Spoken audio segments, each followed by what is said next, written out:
আসসালামু আলাইকুম। এটিএন বাংলার গ্রামগঞ্জের খবরে সবাইকে স্বাগত জানাচ্ছি। আমি ভাবনা আহমেদ। শুরুতেই বিআরবি কেবলস সংবাদ শিরোনাম।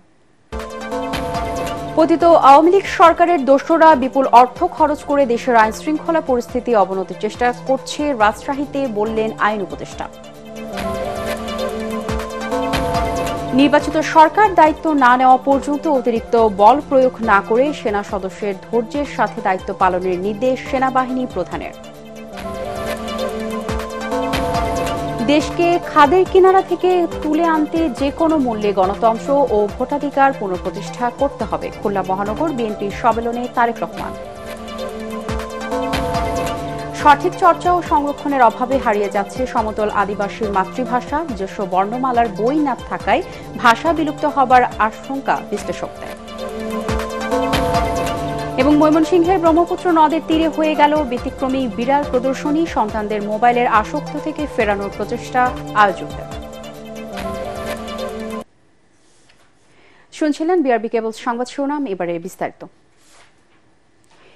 বিপ্লবোত্তর পরিস্থিতিতে শাসন কাজ পরিচালনা করা সহজ নয় বলে মন্তব্য করেছেন আইন উপদেষ্টা ডক্টর আসিফ নজরুল। সকালে রাজশাহীতে দেশের পরিবর্তিত পরিস্থিতিতে মানবাধিকার ও পরিবেশের উপর গুরুত্ব সহ আইন প্রয়োগ বিষয়ক কর্মশালায় তিনি এই কথা বলেন। দেশ পরিচালনায় কিছু ক্ষেত্রে ব্যর্থতার কথা স্বীকার করে উপদেষ্টা বলেন, চলমান পরিস্থিতির উত্তরণে সরকারের আন্তরিকতার কোনো ঘাটতি নেই। ফ্যাসিবাদের দোসররা কোটি কোটি টাকা খরচ করে দেশের আইন শৃঙ্খলা পরিস্থিতির অবনতি ঘটার চেষ্টা করেছে বলেও অভিযোগ করেন আসিফ নজরুল। কোন রকম উপায় নাই, কিন্তু আপনাদেরকে একটা জিনিস বলতে চাই, আমাদের এই ব্যর্থতা উত্তরণের জন্য প্রচন্ড তাড়না এবং চেষ্টা আছে, চেষ্টা করছি আমরা। আপনারা জানেন যে এরকম একটা বিপ্লবোত্তর পরিস্থিতিতে পৃথিবীর কোনো দেশেই শাসন কার্য চালানো খুব সহজ ব্যাপার না। যারা পতিত ফ্যাসিস্ট শক্তি আছে, এরা তো আপনার কিছু লোক পালিয়েছে, মেজরিটি তো দেশে থেকে গেছে, এবং তাদের হাতে হাজার হাজার কোটি টাকা। এগুলি তো বানানো কথা না, আপনারা জানেন। টাকা থাকলে এবং বদমতলব থাকলে অনেক আইন শৃঙ্খলা পরিস্থিতি নষ্ট করার মতো অনেক কিছু করা যায়। তাদের একটা রোল থাকতে পারে। দেশে নির্বাচিত সরকার না আসা পর্যন্ত শান্তি শৃঙ্খলা রক্ষায় সেনা সদস্যদের ধৈর্যের সাথে দায়িত্ব পালনের নির্দেশ দিয়েছেন বাহিনী প্রধান জেনারেল ওয়াকারুজ্জামান। দুপুরে সাভার সেনানিবাসে ফায়ারিং প্রতিযোগিতায় বিজয়ীদের মাঝে পুরস্কার বিতরণের অনুষ্ঠানে তিনি এসব কথা জানান। দায়িত্ব পালনে উচ্ছৃঙ্খল এবং বল প্রয়োগ না করতেও সেনা সদস্যের প্রতি আহ্বান জানান সেনাপ্রধান। দেশের শান্তি শৃঙ্খলা রক্ষায় সেনাবাহিনী সবসময় তৎপর রয়েছে বলেও জানান জেনারেল ওয়াকারুজ্জামান। নবম পদাতিক ডিভিশনের জিওসি মেজর জেনারেল মঈন খান সহ সেনাবাহিনীর ঊর্ধ্বতন কর্মকর্তারা অনুষ্ঠানে উপস্থিত ছিলেন। সৈনিক ইশতিয়াক আহমেদ। দেশ এবং জাতির জন্য আমাদের কাজ করে যেতে হবে। যতদিন না আমরা একটা নির্বাচিত সরকার পেয়ে যাই এবং দেশ একটা শান্তি শৃঙ্খলার মধ্যে আসে, আমাদের এই কাজটা করে যেতে হবে। ততদিন পর্যন্ত ধৈর্যের সাথে এই কাজটা করে যেতে হবে। ডেভেলপমেন্ট থাকার সময় এই উচ্ছৃঙ্খল কাজগুলো করা যাবে না, এদিকে আমাদের নজর রাখতে হবে। কোনো ধরনের উচ্ছৃঙ্খল কাজ যেন না হয়, বল প্রয়োগ করা যাবে না। মাঝে মাঝে এই কাজগুলো করতে গিয়ে কিছু বল প্রয়োগ হয়ে যায়, সেগুলো যথাসম্ভব বল প্রয়োগ করতে গেলেও অত্যন্ত একেবারে প্রপোর্শনেট যেন হয়, এবং যত কম বল প্রয়োগের মাধ্যমে কাজগুলো করা যায় ততই ভালো। বাংলাদেশকে খাদের কিনারা থেকে তুলে আনতে গণতন্ত্র ও জনগণের ভোটাধিকার নিশ্চিত করতে হবে বলে মন্তব্য করেছেন বিএনপির ভারপ্রাপ্ত চেয়ারম্যান তারেক রহমান। দলের খুলনা মহানগর সম্মেলনে ভার্চুয়ালি যুক্ত হয়ে তিনি বলেন, গণতান্ত্রিক শক্তি অযাচিত তর্কে বিতর্কে জড়ালে পতিত স্বৈরাচার ও দেশ বিরোধী শক্তি তার সুযোগ নিতে পারে। তাই সবাইকে সতর্ক থাকতে হবে। খুলনা প্রতিনিধি এস এম হাবিবকে সাথে নিয়ে রিপোর্ট করছেন মইনুল হাসান। জাতীয় নির্বাচনকে সামনে রেখে সারা দেশে দল পুনর্গঠনকে সবচেয়ে গুরুত্ব দিয়ে ধারাবাহিকভাবে জেলা সম্মেলন করছে বিএনপি। এর ধারাবাহিকতায় ১৬ বছর পর খুলনা মহানগর বিএনপির সম্মেলনের আয়োজন ছিল শহরের সার্কিট হাউস ময়দানে। স্থানীয় ও কেন্দ্রীয় নেতাদের বক্তব্যের পর লন্ডন থেকে ভার্চুয়ালি যুক্ত হয়ে বিএনপির ভারপ্রাপ্ত চেয়ারম্যান তারেক রহমান বলেন, দুর্নীতি লুটপাটের মাধ্যমে দেশ ধ্বংস করে দিয়ে পালিয়েছে স্বৈরশাসক শেখ হাসিনা। দেশনেত্রী খালেদা জিয়া একটি কথা বলেছিলেন যে এই স্বৈরাচার ধ্বংস করে দিয়ে দেশ থেকে পালিয়ে যাবে। আজ পরতে পরতে সেই কথাটি সত্য হয়েছে যে স্বৈরাচার লুটপাট করে এই দেশকে ধ্বংস করে দিয়ে তারা পালিয়ে গেছে। তারেক রহমান সবাইকে সতর্ক করে দিয়ে বলেন, সংস্কার ইস্যুতে অযথা বিতর্কে জড়ালে পরাজিত শক্তি এর সুযোগ নিয়ে দেশে বিশৃঙ্খলা সৃষ্টি করবে। এটি রাজনীতির একটি অংশ, বিভিন্ন বিষয়ে আলোচনা হবে, তর্ক হবে, বিতর্ক হবে। তবে আমাদেরকে খেয়াল রাখতে হবে আমরা তর্ক বিতর্ক করতে গিয়ে দেশে এমন পরিস্থিতির উদ্ভব যাতে না হয়, যাতে করে সেই স্বৈরাচার হোক অথবা এমন কেউ হোক যারা বাংলাদেশের ভালো চায় না, এমন কেউ সুযোগ পেয়ে যাক। এ ব্যাপারে আমাদেরকে সতর্ক থাকতে হবে। জনসমর্থন বিএনপির পক্ষে দাবি করে তারেক রহমান জাতীয় নির্বাচনের জন্য নেতাকর্মীদের প্রস্তুতি নেয়ার আহ্বান জানান। অধিকাংশ মানুষ এখন পর্যন্ত মনে করে যে দেশে যদি একটি সঠিক নির্বাচন হয়, সুষ্ঠু নির্বাচন হয়, ইনশাল্লাহ আল্লাহর রহমতে বিএনপি সরকার পরিচালনার দায়িত্ব পাবে। কিন্তু শুধু এই আশা নিয়ে বসে থাকলে চলবে না। সেই জন্য আমাদেরকে নিজেদেরকে তৈরি করতে হবে। আমাদের কথাবার্তা, কাজকর্ম সবকিছুতে সেটির প্রতিফলন থাকতে হবে। আমাদের দেশের মানুষ আমাদের কাছে যেই প্রত্যাশা করে, সেই প্রত্যাশা অনুযায়ী নিজেদেরকে আমাদেরকে গড়ে তুলতে হবে। অনুষ্ঠানে শেখ হাসিনা বিরোধী আন্দোলনে গুম, খুনসহ নির্যাতনের শিকার নেতাকর্মীদের পরিবারকে আর্থিক উপহার তুলে দেয়া হয়। মইনুল আহসান, এটিএন বাংলা। নির্বাচন নিয়ে নতুন খেলা শুরু হয়েছে অভিযোগ করে জাতীয় নির্বাচন নিয়ে গড়িমসি করে দেশকে গৃহযুদ্ধের দিকে ঠেলে না দিতে অন্তর্বর্তী সরকারের প্রতি আহ্বান জানিয়েছেন বিএনপি মহাসচিব মির্জা ফখরুল ইসলাম আলমগীর। ধামরায়ে ঢাকা জেলা বিএনপির সমাবেশে তিনি বলেন, যারা জাতীয় নির্বাচনের আগে স্থানীয় সরকার নির্বাচনের কথা বলছে তারা দেশকে নৈরাজ্যের দিকে ঠেলে দিতে চায়। সরকার এই আত্মঘাতী পথ থেকে সরে আসবে বলে আশা প্রকাশ করেন তিনি বলেন, বেশি দিন ক্ষমতায় থাকার জন্য কিছু লোক নির্বাচন পেছাতে চায়, অপপ্রচার চালিয়ে বিএনপিকে উত্তেজিত করার চেষ্টা চলছে দাবি করে ফখরুল বলেন, উস্কানিতে পা না দিয়ে বিএনপি জনগণের সাথে থাকবে। ভোট দিতে চাও? আমরা দেশের মানুষ ভোট দিতে চাই। নির্বাচনের মাধ্যমে আমাদের সরকার আমরা নির্বাচন করতে চাই। বন্ধুগণ, নতুন খেলা শুরু হয়েছে। নতুন খেলা, সেই খেলা কি? কিছু কিছু দল বলছে, কিছু কিছু মানুষ বলছে যে জাতীয় সংসদ নির্বাচনের আগে স্থানীয় সরকার নির্বাচন হতে হবে। এই সরকার কি জেনে শুনে একটা দেশে একটা নৈরাজ্য সৃষ্টি করতে চান অথবা একটা গৃহযুদ্ধ করার দিকে যেতে চান? আমি জানি না। আমি আশা করবো যে তারা সেটা করতে দেবেন না। পবিত্র রমজান মাসে সব সরকারি, আধা সরকারি, স্বায়ত্তশাসিত ও আধা স্বায়ত্তশাসিত প্রতিষ্ঠানের অফিস সময় সকাল ৯টা থেকে বিকেল ৩:৩০ পর্যন্ত নির্ধারণ করা হয়েছে। জনপ্রশাসন মন্ত্রণালয় থেকে এ সংক্রান্ত প্রজ্ঞাপন জারি করা হয়েছে। এতে বলা হয়, রমজান মাসে সেহরি ও ইফতারের সময় বিবেচনায় নতুন অফিস সময়সূচি নির্ধারণ করা হলো। জহরের নামাজের জন্য দুপুর ১:০১ থেকে ১:৩০ পর্যন্ত ১৫ মিনিটের বিরতি থাকবে। ব্যাংক, বিমা, অন্যান্য আর্থিক প্রতিষ্ঠান, ডাক, রেলওয়ে, হাসপাতাল ও রাষ্ট্রায়ত্ত শিল্প প্রতিষ্ঠান, কারখানা এবং অন্যান্য জরুরি সেবা দেওয়া প্রতিষ্ঠান জনস্বার্থ বিবেচনায় তাদের নিজস্ব বিধি অনুযায়ী অফিস সময়সূচি ঠিক করবে বলে জানানো হয়েছে প্রজ্ঞাপনে।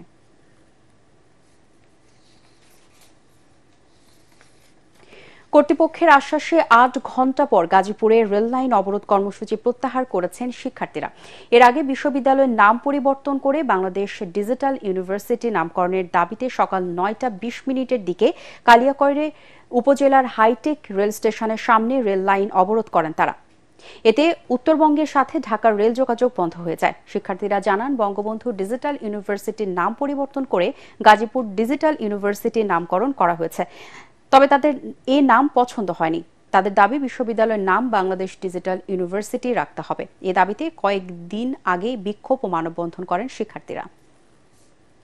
এমবিবিএস এবং বিডিএস ছাড়া অন্য কাউকে চিকিৎসকের স্বীকৃতি না দেওয়া সহ ৫ দফা দাবিতে দ্বিতীয় দিনের মতো কর্মবিরতি পালন করেছেন দেশের বিভিন্ন মেডিকেল কলেজ ও হাসপাতালের ইন্টার্ন চিকিৎসকরা।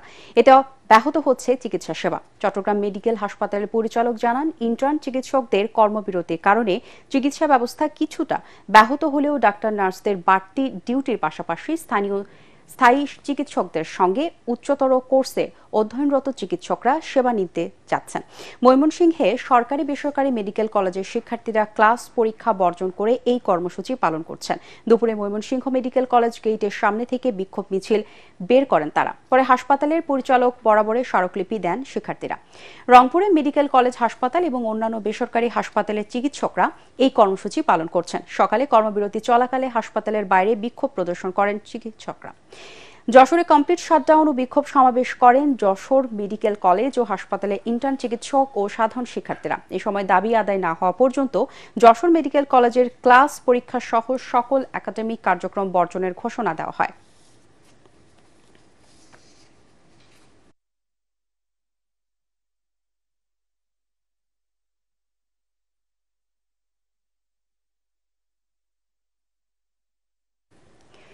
বেতন ভাতা বৃদ্ধির দাবিতে হবিগঞ্জে গ্যাস ফিল্ড এমপ্লয়িজ ইউনিয়নের 13টি কোম্পানির ডাকে অনির্দিষ্টকালের কর্মবিরতি শুরু করেছেন শ্রমিক কর্মচারীরা। এ দাবিতে অবস্থান কর্মসূচি ও বিক্ষোভ মিছিল করেন তারা। সকালে হবিগঞ্জ গ্যাস ফিল্ড এলাকায় অবস্থান কর্মসূচি ও বিক্ষোভ মিছিল করেন শ্রমিক কর্মচারীরা। দাবি আদায় না হওয়া পর্যন্ত আন্দোলন চালিয়ে যাওয়ার ঘোষণা দেন তারা।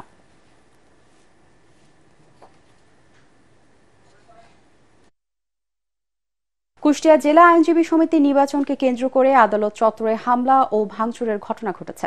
সকালে এই ঘটনা ঘটে। এ সময় মুজিবুল হক নামে এক আইনজীবীকে বেধড়ক পিটিয়ে আহত করে দুর্বৃত্তরা। এছাড়া হামলায় নির্বাচন উপলক্ষে সাজানো পোস্টার, ব্যানার, চেয়ার ও নির্বাচনী অস্থায়ী ক্যাম্পগুলো ভেঙে গুড়িয়ে দেওয়া হয়। কয়েকজন আইনজীবীর ব্যক্তিগত চেম্বারেও হামলা চালানো হয়। আইনজীবীদের অভিযোগ, আগামী 26 তারিখে অনুষ্ঠিতব্য কুষ্টিয়া জেলা আইনজীবী সমিতির নির্বাচনকে কেন্দ্র করে স্বার্থান্বেষী মহল এই হামলার ঘটনা ঘটিয়েছে। এর সাথে জড়িতদের দৃষ্টান্তমূলক শাস্তি চান আইনজীবীরা। ঝিনাইদহের শৌলকুপায় রামচন্দ্রপুর শ্মশানঘাট এলাকায় গুলিতে 3 জন নিহতের ঘটনায় থানায় মামলা হয়েছে। নিহত পূর্ব বাংলার কমিউনিস্ট পার্টির আঞ্চলিক কমান্ডার হানিফের ভাই সাজিদুল ইসলাম ঈশা শৈলকুপা থানায় মামলাটি দায়ের করেন। মামলায় অজ্ঞাত ব্যক্তিদের আসামি করা হয়েছে।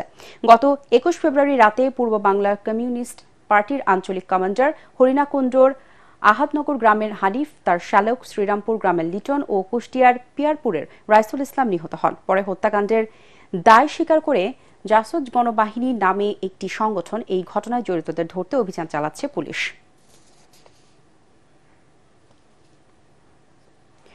সঠিক চর্চা ও সংস্করণের অভাবে হারিয়ে যাচ্ছে সমতল আদিবাসীর মাতৃভাষা। প্রাতিষ্ঠানিক শিক্ষায় নিজস্ব বর্ণমালার বই না থাকায় বাংলা এবং ইংরেজির সংমিশ্রণে অনেকেই তাদের মাতৃভাষার চর্চা থেকে সরে যাচ্ছে। নৃগোষ্ঠীর মাতৃভাষা সংরক্ষণে উদ্যোগ নেওয়া না হলে অনেক ভাষা বিলুপ্ত হবে বলে আশঙ্কা বিশ্লেষকদের। ঠাকুরগাঁও থেকে ফিরোজ আমির সরকারের রিপোর্ট, জানাচ্ছেন জাহিদুল আলম।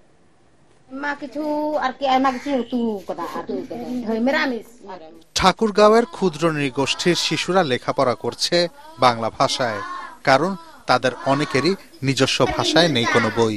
এমনকি কেউ কেউ জানেন না তাদের আদি ভাষাও। বর্তমানে মুখে মুখে টিকে আছে সাঁওতাল, ওরাও, মশুহর, পাহান, মাহালি, ঋষি সহ 6টি সম্প্রদায়ের ভাষা। চর্চার অভাবে দিন দিন হারিয়ে যেতে বসেছে তাদের নিজস্ব ভাষা ও সংস্কৃতি। আদিবাসীদের যেগুলো ঐতিহ্য আমাদের যুগে যুগে হারিয়ে যাচ্ছে। আমাদের যে প্রজন্মের যে বাচ্চা কাচ্চা আছে তারা কিন্তু আমাদের ভাষায় কথা বলতে পারতেছে না। আমাদের এগুলো কোনো চর্চা নাই, যে আমাদের চর্চা করার জন্য জায়গা দেয়। একাডেমিক প্রয়োজন, আপনার বর্ণ প্রয়োজন, বইয়ের প্রয়োজন। স্থানীয়ভাবে ওরাও সম্প্রদায়ের ভাষা শেখাচ্ছেন সুরভি নামের এক তরুণী। তার মতে পাহাড়ের ভাষা, সংস্কৃতি চর্চা ও এগুলো সংরক্ষণের প্রয়োজন সরকারি পৃষ্ঠপোষকতা। সরকার আমাদেরকে নিজস্ব মাতৃভাষা শেখার জন্য আমাদের বই খাতা এবং নিজস্ব বই ছাপিয়ে দেয়, আমাদের সুযোগ সুবিধা করে দেয়। সমতলে বসবাসরত এসব ক্ষুদ্র নৃগোষ্ঠীর ভাষা ও সংস্কৃতি হারিয়ে যাওয়ার পথে স্বীকার করে তার সংরক্ষণের উদ্যোগের কথা জানান উপজেলা প্রশাসনের এই শীর্ষ কর্মকর্তা। আদিবাসী মাতৃভাষা ইনস্টিটিউট বা কালচারাল সেন্টার, গবেষণাগার, এই জাতীয় একটা প্রতিষ্ঠান যাতে আমরা তৈরি করতে পারি সরকারি পৃষ্ঠপোষকতায়, সেটির বিষয়ে আমরা চিন্তা ভাবনা করতে। ঠাকুরগাঁও জেলার সমতলে বসবাস বিভিন্ন সম্প্রদায়ের 2500 পরিবারের। এসব পরিবারের 12,000 মানুষের দাবি আদিবাসীদের ভাষা ও সংস্কৃতি রক্ষায় আশ্বাস নয়, নেওয়া হোক কার্যকরী পদক্ষেপ। Bureau report, ATN Bangla. দিনাজপুরে আনসার ও ভিডিপি সদস্যদের জেলা সমাবেশ অনুষ্ঠিত হয়েছে। সকালে জেলা শিল্পকলা একাডেমি চত্বরে সমাবেশের উদ্বোধন করেন বাংলাদেশ আনসার ও গ্রাম প্রতিরক্ষা বাহিনী রংপুর রেঞ্জের পরিচালক আব্দুস সামাদ। পরে আলোচনা সভায় জেলা প্রশাসক রফিকুল ইসলাম, পুলিশ সুপার মারুফাত হুসাইন ও ৩৯ আনসার ব্যাটালিয়ন ঠাকুরগাঁও এর পরিচালক আব্দুল্লাহ আল হাদি বক্তব্য রাখেন। অনুষ্ঠানে বিভিন্ন কৃতিত্বপূর্ণ কাজের জন্য ৯ জনকে বাইসাইকেল, ৫ জনকে বিশেষ পুরস্কার, ৪ জনকে সেলাই মেশিন, ৭০ জনকে ছাতা ও ৭ জনকে টর্চ লাইট উপহার দেওয়া হয়।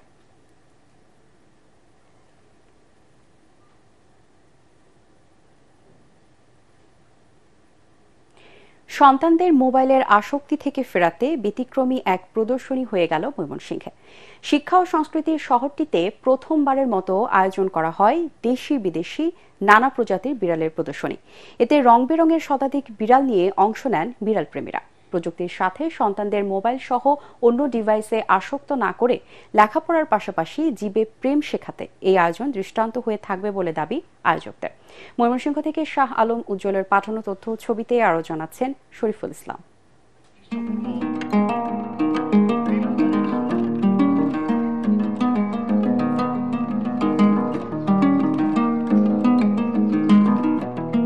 খাদ্যশস্য, গৃহস্থালী সামগ্রী কিংবা অফিস আদালত ও ব্যবসা প্রতিষ্ঠানের পণ্য সামগ্রী সুরক্ষায় ইঁদুর ও কীটপতঙ্গ ধরে সাহায্য করে বিড়াল। আবার শৌখিনভাবে বিড়াল পোষে অনেকে। গত ৫ বছরে দেশে বিড়াল প্রেমিকের সংখ্যাও বেড়েছে ৫ গুণ। আদুরে এই প্রাণীটির প্রতি মানুষের ভালোবাসা বাড়াতে বিচিত্র প্রজাতি ও রং বেরঙের বিড়াল নিয়ে প্রদর্শনীর আয়োজন করা হয় ব্রহ্মপুত্র নদীর তীরে ময়মনসিংহের শিল্পাচার্য জয়নুল আবেদিন পার্কে। প্রদর্শনীতে আসা বিড়াল প্রেমীরা তাদের পোষা বিড়ালকে মিনি, আদর, পুষি, জোজো, লিও নাম ধরে ডাকলেই সাড়া দেয় তাতে। কারো কারো গলায় ছিল ঘণ্টা বাঁধা, পরনে দামি বেল্ট ও বাহারি সাজসজ্জা। এ হচ্ছে পার্সিয়ান ট্রেডিশনাল পার্সিয়ান, এরকে আমরা লিও বলে ডাকি। ওকে আমি পাই আমার ঘরের মধ্যেই, কিন্তু ওকে পরে ছাড়তে পারি নাই এবং ওই একজন আমাদের ফ্যামিলি মেম্বার হয়ে গেছে। পড়াশোনার পাশাপাশি আমি ওদেরকে আদর করি, ওদের যত্ন করি। অসুস্থ হয়ে পড়লে ওদেরকে আমি ভেটে নিয়ে যাই। শখের বশে পশুর প্রতি ভালোবাসা ও শিশুদের মোবাইলের প্রতি আসক্ত দূর করতে অনেকে লালন পালন করছে বিড়াল।